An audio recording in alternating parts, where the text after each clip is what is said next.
Hello and welcome to the Addicts Anonymous podcast. I'm your host, Jim R. Today is episode 83, and we're going to be interviewing Courtnie F. How are you doing this afternoon, Courtnie? Oh, I'm doing awesome. How about you? I'm doing well. I'm excited to do this. So let's just hop into this and dive in, and let's get the party started. Tell me about growing up in your childhood. So with my childhood, I actually had a pretty good childhood. I grew up in a small town in Utah County, where everybody kind of knows everybody. Went to the same school for a long time. You said Utah County. Are you in Utah?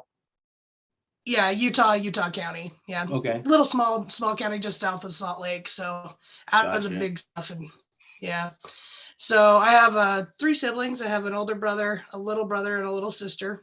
We're all pretty close in age. Me and my older brother are only like 15 months apart. And that was back when they were telling moms that they couldn't get pregnant while they were breastfeeding. Oops. So we're only about 15 months apart. So we were only 1 or 2 grades apart in school. So I was like kind of right in tow with him. And a lot of his friends became my friends, which did bug him a little bit. But, it is what it is when you're that close in age. And then my little brother and me are 3 years apart. And then my sister's 3 years back from him. So we're 6 apart from them. We have a really close family. We're still really close. We talk all the time. My mom is in California. My sister's in Idaho, but we all still get together a lot. I did 4-H as a kid. I played softball in my high school. I was best friends with my dad. We were really close. We'd go hunting all the time and all that kind of stuff. And, pretty smooth sailing for the most part, right up until, like my junior year in high school, I started getting in a little bit of trouble. We had moved from one city to another, and my high school was allowing me to still go to that high school, even though I was out of their zone or whatever, just because I was just finishing up my high school. And then I decided to get in trouble. We vandalized like the baseball dugouts and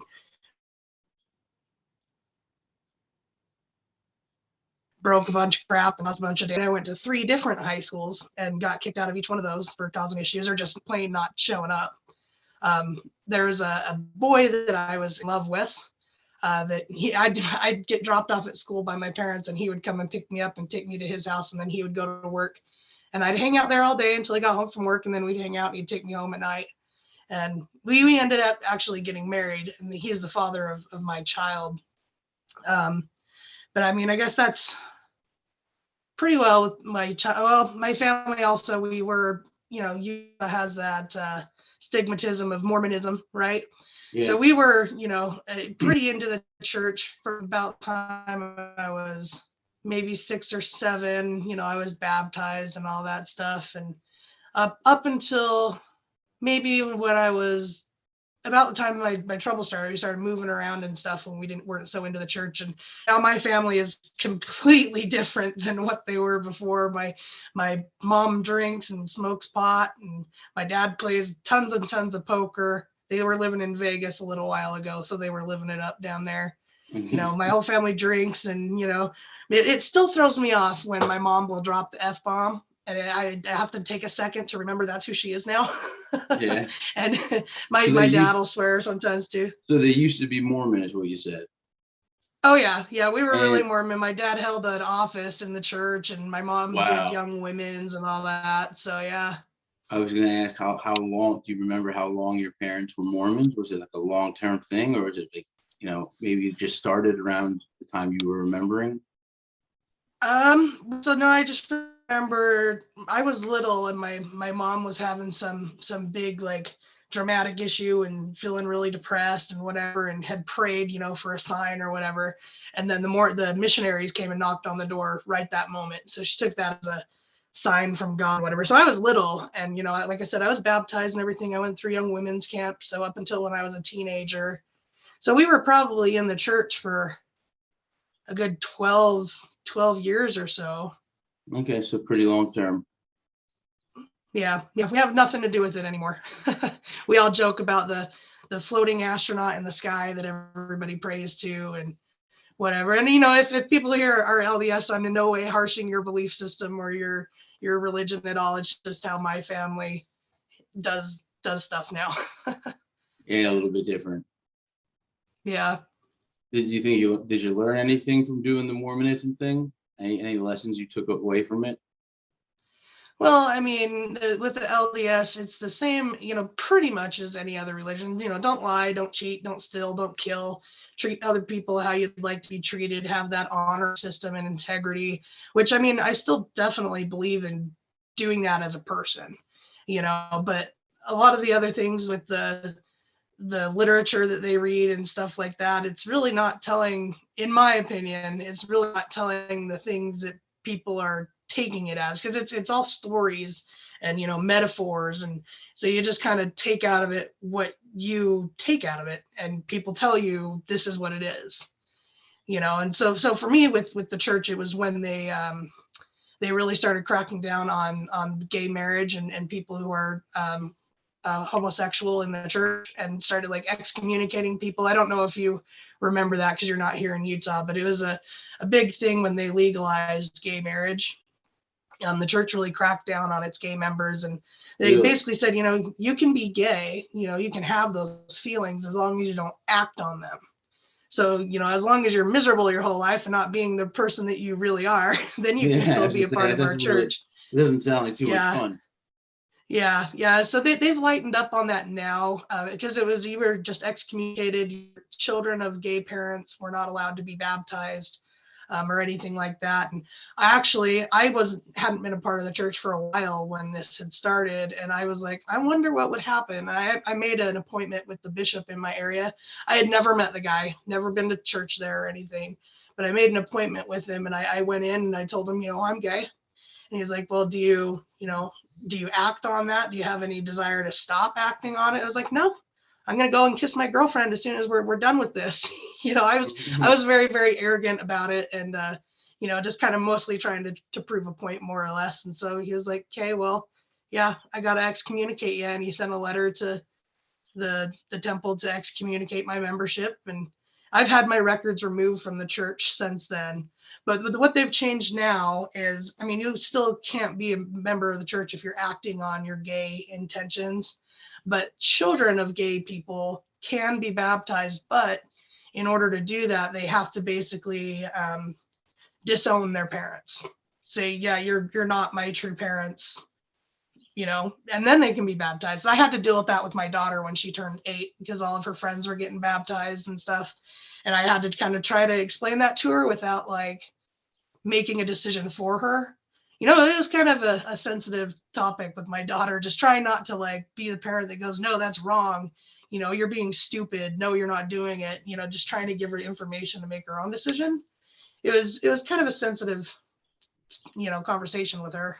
It sounds very much like I heard about Scientology, watched a few documentaries where that's the same thing, where they excommunicate you, and once they do, if the family and friends want to stay in the church or whatever you want to call it, the organization, they can't talk to you anymore. They have to cut you Yeah. off. Yeah. You have They to deny this. shun them or whatever. Exactly. They're not allowed to be spoken to ever again if you want to remain in. And a lot of people, they grew up there. That's all they know, so they don't want to give it up. Mm-hmm. So they go with they just go with the flow. Yeah. That's the only thing It's very interesting. I'm all for religion, different ones. I read about all different ones. I'm agnostic, which means I'm in the middle. I don't know. But Me too. like you said, all religions say the same thing, kind of. Don't lie, don't cheat, don't steal, don't have adultery, don't kill someone, etc. 10 commandments, 10 this, 8 that, whatever it is. Every religion has some stuff like that.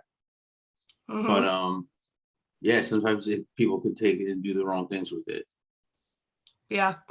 And like you, I'm agnostic, and I just believe, if by chance there is some higher almighty that's going to decide whether I go to heaven or hell or purgatory or whatever the heck the case may be, as long as I am a good person in myself and I don't treat people like crap, and I feel like whether I believe in that or not, whatever, I should be in a pretty good space as long as I am not a crappy person, so I'm willing to roll the dice on that. That's what I'm trying to do. Just roll the dice. Who knows? Just live your life for every day. Yep, exactly. So when was the first time you ever used anything? So that would probably be about like my junior year in high school when I started getting in trouble. I started drinking and stuff like that, partying with friends and um, smoking pot. Nothing super. Nothing beyond alcohol or marijuana, basically. And that was partying in high school, and I feel like there's a lot of people that do that end up not being an addict growing up. But after I got married when I was 18. To that guy in high school that I told you that was picking me up from school and whatever. Yeah. We got married and then I got pregnant. So I didn't drink or anything. I think there was one time I had like 2 beers and he got all pissed off at me because I was pregnant. I'm like, yeah, fair. So I didn't drink or smoke pot or anything like that while I was pregnant. And then I had her in the end of 2009, so just before I turned 19. So really young mom, which adds more ammo to the stigmatism of Utah and young moms and all that stuff. But after she was born, I was really into. Real quick, that's a stigma of young moms, I guess. Is it because the Mormons are with younger gals? Well, it's a lot of, we make a joke here. Like if anything happens super fast or faster than expected, we call that a BYU engagement. So that's the Brigham Young University, the big college here. So we call it's a BYU engagement because it happens super quick. They're usually really young. And, it's just kind of like have as many babies as you can kind of a thing. Yeah, it's not necessarily said anywhere in their literature to do that, but it's just kind of what happens. They fall in love and then they get married and sealed in the temple. And then a lot of the time, well, I can't say a lot of the time, just from my experience from people that I've known that got married really young and especially sealed in the temple, they end up, when you're young, you don't know who the heck you are. You change a lot with your experience after you get into the real world, working and, buying a house and learning who you are. And a lot of the time, again, I can't say a lot of the time, but they kind of grow apart as different people.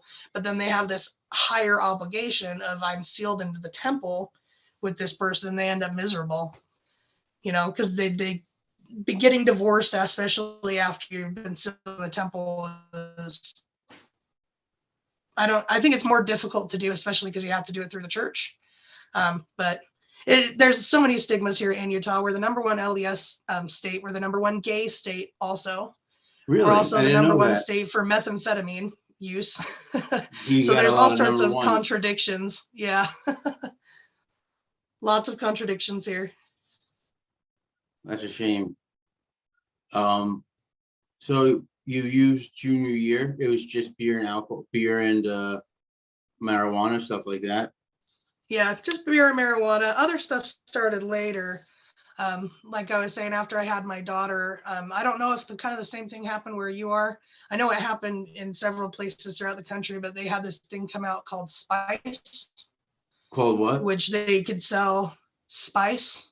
Spice. Oh, it was like something to smoke. Yeah, it was like Damiana leaf sprayed with like this chemical stuff that they could actually sell in the smoke shops. And they tried for a really long time to make it illegal, but what they do is they'd make the specific chemical compounds illegal, and then they would just take one compound out and add another, and then all of a sudden it was legal for them to sell again. It is straight up illegal for them to sell now. They've made it so that you can't sell it now, but people can still get it. But Spice was very interesting because people would make it at home basically, so it wasn't regulated at all, like how much chemical was on this bowl that you were smoking. So one time me and my friend, we had just had a pipe, we took like 2 hits a piece, and I almost had a heart attack and she had a seizure. Oh shit. Because of what we had smoked. And yeah, I was basically paralyzed. My heart was beating out of my chest. I couldn't move for like an hour. We were all freaking out. And we only had smoked just a little teeny tiny bit because somebody had made it in their basement and sprayed too much stuff on it, and we just got the mother load of it. But it was similar-ish to marijuana, like the high that you would get from it. Mine was totally different. I think it's what I smoked with Spice, but what happened was out of nowhere, it just like transported me to the past, and I was back on my grandmother's block. I felt like I was there. Like I've never had a feeling like that, like a hallucination that strong. You know what I mean? Yeah, and it might have been different because, like I said, they would just change up the chemicals so that they could continue to sell it in stores. I remember. So After that, I every was like, I mixture don't. you'd get,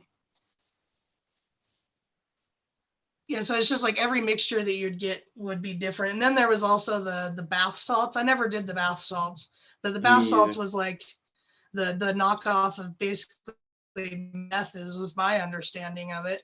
But there was How like did you that guy take that bath tried to eat the salts? guy's face and whatever. I Yeah, have yeah. How do you I take have no bath salts? idea. I have no idea. I think they either smoke it or I think maybe snort it. I really honestly have no idea. Huh? Well, it's a good thing that we're both addicts and we have no idea how that works. Right. Yeah, I'm fine being ignorant in that in that Yeah, there's aspect. certain So things I would never try, and thank God. I mean, don't never say never. There's certain things that for some reason I was very adverse to, like heroin or crack or anything like that. But to me, I could take pills all day. That was okay. Which yeah, obviously it wasn't. I'd be popping Adderall and Klonopin, and I loved painkillers. Um, so you know what I mean? yeah, yeah, yeah. My harder stuff has happened later because again, after I had my daughter, when I started using the spice, mind you, I was still only 19, 20 years old. I was Hmm. still really young. And some stuff had happened in my marriage. There was some sexual assault that had happened between my husband and I, and it was weird. That was another part of kind of the Mormon mindset of that he was my husband, and that I should do what he wants me to do, kind of a thing. And I tried to convince myself that it was okay, and it was not. And that's actually why we ended up getting divorced, is because of that. And that after we had gotten divorced was kind of when I plunged down to the deep end after that sexual assault and everything. I had went and moved in with a friend. I only So had her. he basically he attacked you, tried to do something without your permission. Yes. Yeah. Yeah. And then actually what ended up cutting it off was because like I said, I was trying to convince myself that it was okay because we were married, and how can you rape your spouse? Like I couldn't wrap my mind around if that was a thing or not, right? But what had actually cut me off the edge was I found out that he was on adultfriendfinder.com talking to these women and trying to meet up with other women. And that was what actually did it for me. I was like, I've done everything for you, especially stuff that I didn't want to do. And now you're still going and looking for other women. Fuck you. I'm out of here. So Yep. I had left, and I didn't even come back. I had a really rough time after that. I didn't even come back to pick up my daughter for about 3 weeks because I just couldn't. And then I did start getting her, and I'd have her very minimally because I was living with a friend, and I had an old beaten up truck. And Why? What you said you couldn't see, or why couldn't you? Were you high? well, basically I was really, really drunk. I hadn't started the heavy stuff quite yet. I just was just getting drunk, and I didn't want anything to do with it at all. I just felt like I just made a huge mess of my life by being young and dumb and getting married as young as I did, and all that stuff. And I don't regret my daughter by any means, but at that point it was just confusing for me, so When did you start using the heavy stuff? the heavy stuff, well, it started out as Adderall and Oxycontin was what I was using, sniffing those. And then I started actually How'd you using first get your needles. hands on them? Were you prescribed them the first time around? How did you get your hands on them? Let's see. So the Adderall, my friend had the Adderall and was just like, and actually it was Ritalin first, and then it was Adderall second after that, and it was just friends that had them. And then I ended up dating a girl that was a meth addict, and I honestly have no idea why because I wasn't super far into it at that point. She was years heavy into it, but I was living with her, and all of her friends using needles, and that's when I was started shooting up Adderall and OxyContin. You I shot up never. Adderall? hmm I didn't know you were able to shoot that up. It's very tricky because it coagulates really fast, and if you don't do it really quickly, it just gets stuck in the needle. But if you're determined enough, you can make it work. Where there's a will, there's a way. Yep, yep. For sure. Yeah. So I was shooting those up, and it actually got to the point with the needles themselves was like a separate addiction for me. So like if I didn't have any, I guess I should start off with how I got the needles. I had wanted a needle to actually get for my girlfriend at the time, because she was sharing needles with people. And I'm like, yeah, that's not okay. Let's go get you some needles. So I just went to the pharmacy with a $20 bill, and I said, my grandma has diabetes. Her blood sugar is super low right now. She's out of needles. She gave me this $20 and told me to come and buy needles. And he's like, well, how many did she want? And I was like, I don't know. However much this $20 will buy me. And he gave me a box of like 100 needles. And I was just like, okay. I had no idea that they were that cheap. So I left with this box of 100 needles. I started selling them to the people for like $1 a piece and whatever. But when I didn't have anything, I would just inject water into my arm or draw out blood and be done, because the needles themselves were an addiction for me. I heard that, believe it or not, when I was talking or reading about Kurt Cobain, where he eventually just liked the needle going in his arm. Mm-hmm. So that was a separate addiction for you. Yeah, it was. And even after I stopped using, there was a gap from when I was injecting stuff and when I wasn't, and then I started using heroin after that. Luckily, I never used the needles with the heroin, because I think if I did, I don't think I'd be in recovery from heroin right now. But there was a big space where I was just drinking alcohol, smoking pot, and but I'd go to like a doctor's appointment or whatever, and he'd go out of the room, I'd swipe a big gauge needle out of his drawer and take it home and draw out blood and do whatever with it whenever I could. Because yeah, it was definitely an addiction all on its own. Yeah. It's a sad thing. I think it's because the needle maybe signals the start of something good. So, you know Yeah. what I mean? If that first feeling is usually where it comes in. I mean, I think if you eventually did it too much, it would probably be like using drugs, or it wouldn't be as effective.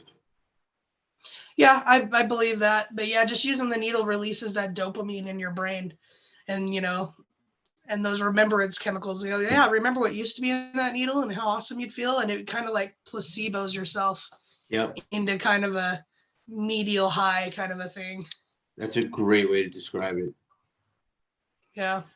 So how was your, day-to-day life during this time? Did you work? How did you support yourself? What was life like? So when I had first left my ex-husband, me and my friend that I was living in, we'd go and scrap metal. We'd just drive around, find old appliances. Construction sites were a great spot to get, because at one point it was like $250 a ton of steel, which when you're working with steel, it really isn't too hard to find a ton. A ton is 2,000 pounds.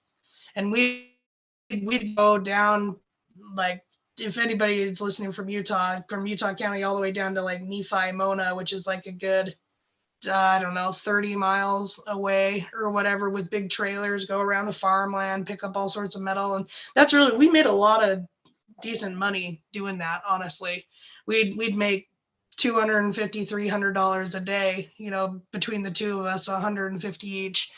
First stop would be the liquor store, and then the smoke shop, get cigarettes and sit at home and get drunk. And actually that's how I was introduced to the Oxycontin. The guy that I was living with, and he's dead now. He died in his addiction a couple of years ago. Uh-huh. But he had a friend, and he was a fiender drug addict. It was always broke as hell. He lived with his parents, never had any money to really do anything, but anytime he had the chance, he'd take whatever he could get. So he had a friend that had cancer that was on Oxycontin, that would shoot up the Oxycontin. And what he would do is he would save his cotton pieces for him, and then we'd take the cotton pieces and get whatever we could out of it. And that's how I actually discovered Oxycontin. And I love Oxycontin. I mean, I've done uppers, I've done downers, but the Oxycontin for me was my devil's lettuce for sure. Yeah, I love Oxys. Yeah. Yeah, and that's actually why I went to heroin, because heroin's a lot cheaper than Oxycontin. Thank God that was on my list of things I promised I'd never do, and I was able to stick to that. Because I would have been done. I have a very, very addictive personality. I like to do a lot of stuff. And I'm an idiot, and I mix stuff, so I might be able to mix the wrong thing. You know, many times I went to bed wondering if I was going to wake up. Hmm. I Yeah, know that feeling. Yeah. I Yeah. was For me, I actually mean, I nervous. never really, yeah, I never really had a thing that I said I would never do up until I started actually using heroin. And then I was like, I cannot use needles with heroin, period. I cannot, because I will never be able to stop. That's where my line was drawn. Did you stick to that? Oh yeah, yeah. I never used needles with my heroin. Just I'd used it with the Adderall and the OxyContin, and then this needles on their own. But like I said, I stopped using needles. Let's see a time frame here. So 2013 is when I met my wife. We got married in 2019. So between like 2013 and, well, maybe it was only a year. It wasn't as long as I thought it was, because I had stopped shooting up OxyContin just before I had met her, and then I discovered heroin around 2014, like maybe halfway through 2014. I discovered the heroin, and I just kind of fumbled into that because I was hanging out with stupid people still, and they're like, oh hey, what's heroin? Sure, why not? you know, and and you asked before how I supported I did the scrapping, and then I did have a couple jobs. Worked at one call center place for like a year. I actually got fired from a job because I was smoking heroin in the parking lot, and they caught me. Another one, I had brought a big old water bottle to work full of, and I was just drinking it all day long. And I had this manager guy that was just, he was being very sexually harassive towards all the women, and nobody was saying anything. And so it just got to one day I was just drunk enough that I just stood up and told him to fuck off. And, look, all these women stand up and say something, and they actually were backing me up on it. But yeah, they fired me, of course, because I was drunk, mumbling, yelling at the supervisor. But hopefully he got fired too, or at least reprimanded or something, because people were starting to be like, okay, we need to do something about this dude. He was just a prick. Did But anyone know yeah, you on were and off drunk? working. My best friend that we're still best friends, knew that I was drunk and drinking there. She also knew that I was smoking heroin. She kicked my ass every time she found out that I was using. Yeah, those are the Yeah. good friends. Those are the ones that care. The pains in the Yeah. asses. Yeah. Yeah. I also got fired from a gas station that I worked at because I was stealing beer out of the beer cooler and just putting it in my 32-ounce mug or whatever. All next thing I know, the cops are showing up, Over beer. breathalyzing me. Yep, over beer. And I paid for it, so I didn't get a ticket or anything. And they're like, well, you can't drive your car. So I just went across the street and called my buddy that had just gone through the drive-through at the gas station. And I sold him some Xanax through the drive-through window. I was doing all sorts of weird stuff over there. But I called him and told him, hey, walk over there and grab my car and come back and so I can drive it away. So they went and got it. And then I get a call from the cops like, we know what you did. We're not stupid. If we see you, we're going to arrest you. So I was like, well, shit. So I went down to Provo, which is kind of it's more or less kind of a drug hub. BYU is also down in Provo. So there's all sorts of contradictions in Utah because BYU, like I said, is Brigham Young University. That's, funded by the church and a lot of stuff like that. But then on the other side of Provo, we have what's called Third South, where all the junky hotel and motels are.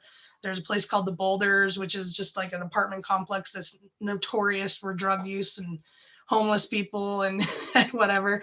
So when the cops had called me, I shot my butt down to Provo and got some heroin. I think basically what I was thinking is if I'm going to go to jail, I'm going to go to jail high, so I'm going to make sure that I have something.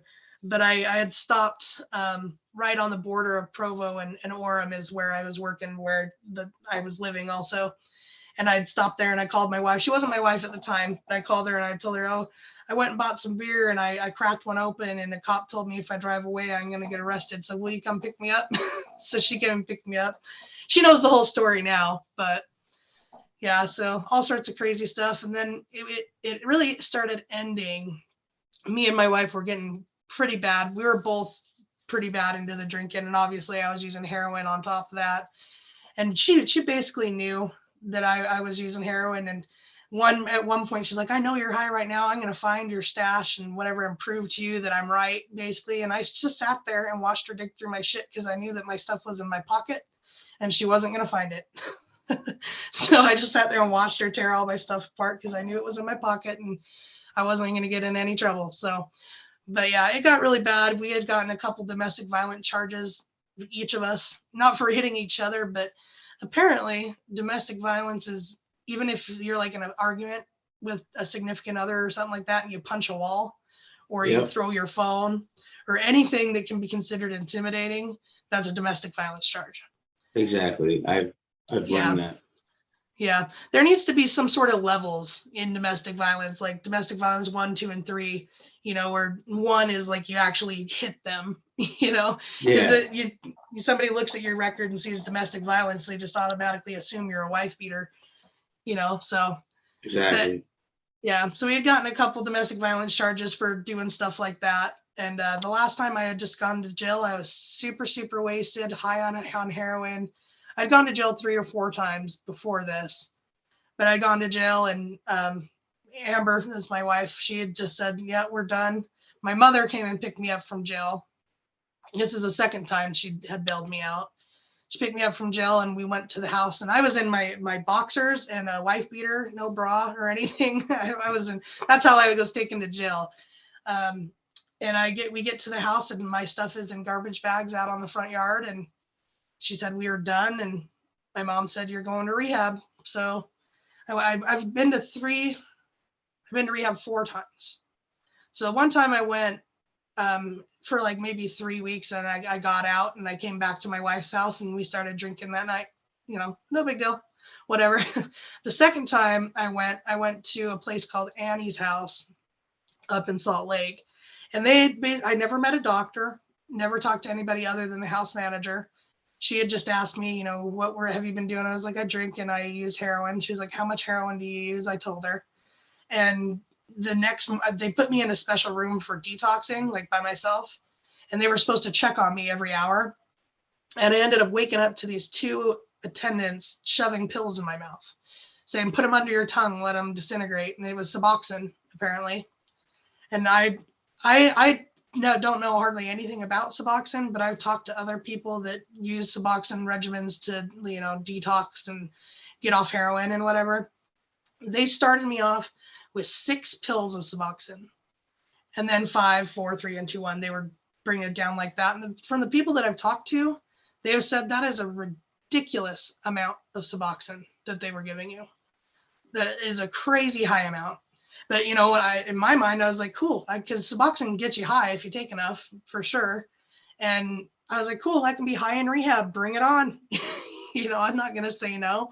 So they had, and I had never met or talked to a doctor or anything like that. By my second day, I woke up in the hospital. Was the next thing that I knew.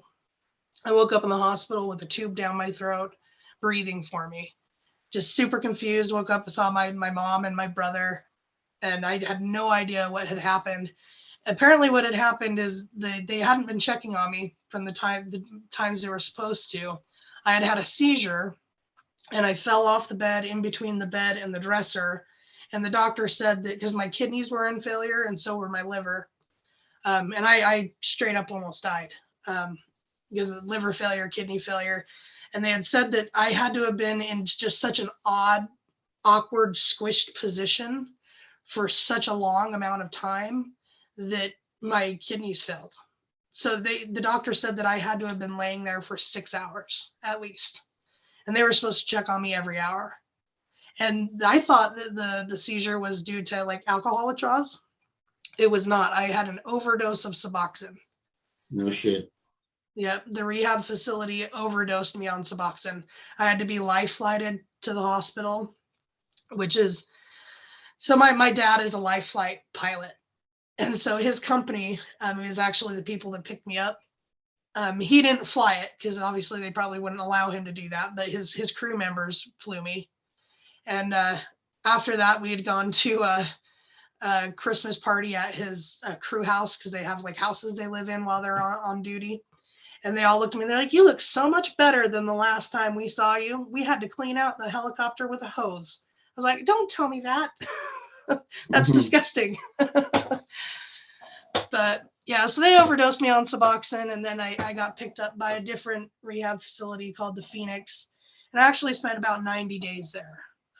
Did tons and tons of therapy. Oh yeah, way better. Anytime anyone around here asks for, referrals for rehab, I always send them to the Phoenix, because they're just awesome people. Their program is amazing.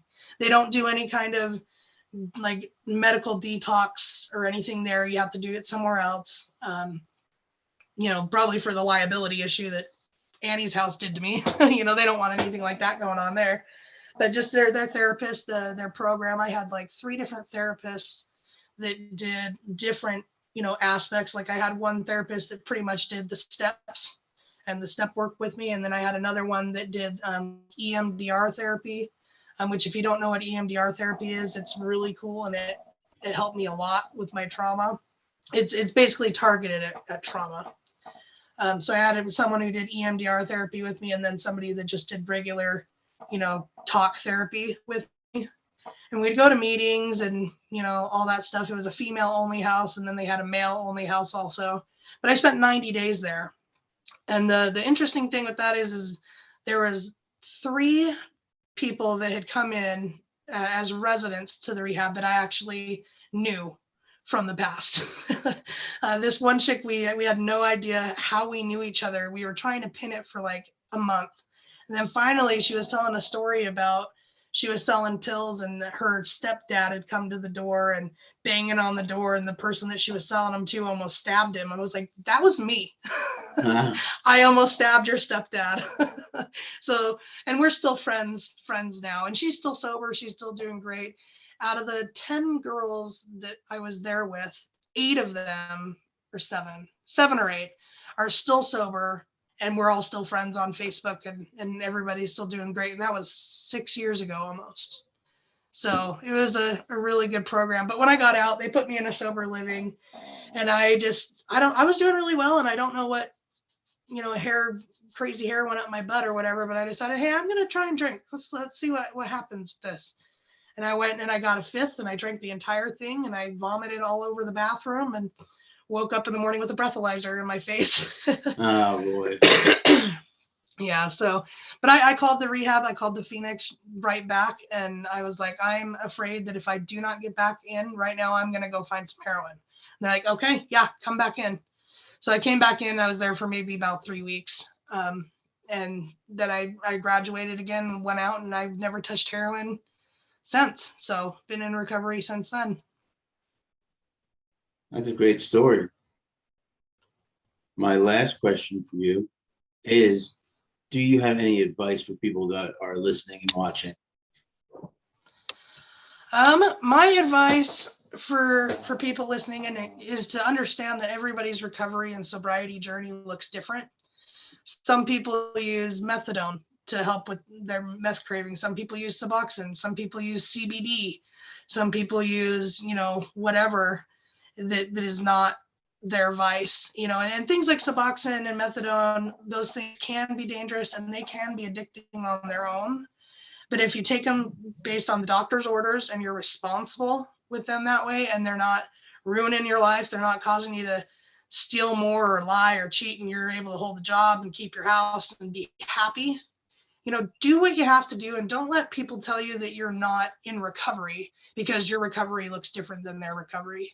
I actually have a Facebook group called Our Recovery, Our Way, specifically for people in that kind of a situation that, maybe they were addicted to Xanax or whatever. So now they smoke marijuana to help with their anxiety and whatever. And they don't have the issue with marijuana that they had with the Xanax. So they call themselves in recovery, and other recovery groups on Facebook. I've seen a lot of really harsh things said to people that are doing stuff like that. So my Facebook group is kind of more of a safe place for people doing stuff like that. But, if you feel like you're in recovery, unless you're just straight up lying to yourself, you got to honestly be able to ask yourself that question. But if you're in recovery based on what you feel and you're happy in yourself, don't let anybody else bring you down. And just because your recovery looks different than theirs. That's probably the best advice that I give. And that's great. You said everyone uses different things, cannabis, Suboxone, medicinal marijuana, it could be a number of things. As long as it works, that's all that matters. Exactly. Yeah, because I mean, some people, if a doctor prescribes Xanax and you don't overtake it or abuse it, are you technically still in active addiction? I would say no. Exactly. As long as you're taking it as prescribed, then it doesn't matter. Doctor's telling you to. Because nobody, unless it's another doctor giving his opinion, who is anyone to say anything? You're not a doctor. So that's kind of how I end that conversation real quick. If anyone brings that up, is you're not a doctor. I'm going to believe my doctor. They went to school, they know. But yeah, I think that's a good place to wrap it up. Did you have anything else you wanted to add? No, just, everybody stay safe. And, if you're struggling, there's all sorts of resources. There's AA meetings probably in your area. If not, they're on Zoom or whatever. Tons of Facebook groups and stuff that you can ask for help in, and just don't be afraid to ask for help, because everybody that you're asking has either been there or is currently there. And we're family, we're not going to judge you or shun you. Ask for help. There will at least be one person that's willing to give you a call or take you to coffee or whatever. So just don't be afraid to ask for help. Yeah. All right. So for everyone listening and watching, if you like what you saw, go below and click subscribe. Also, give us a like. You can also go to our Facebook group as well and join that under our events tab. Courtnie was mentioning having Zoom meetings, which we actually host. If you go to Zoom ID is number 968-004-9132, and the password is compassion. We do those meetings every night at 6:30 Eastern time. So that's all I have for today. And until next time.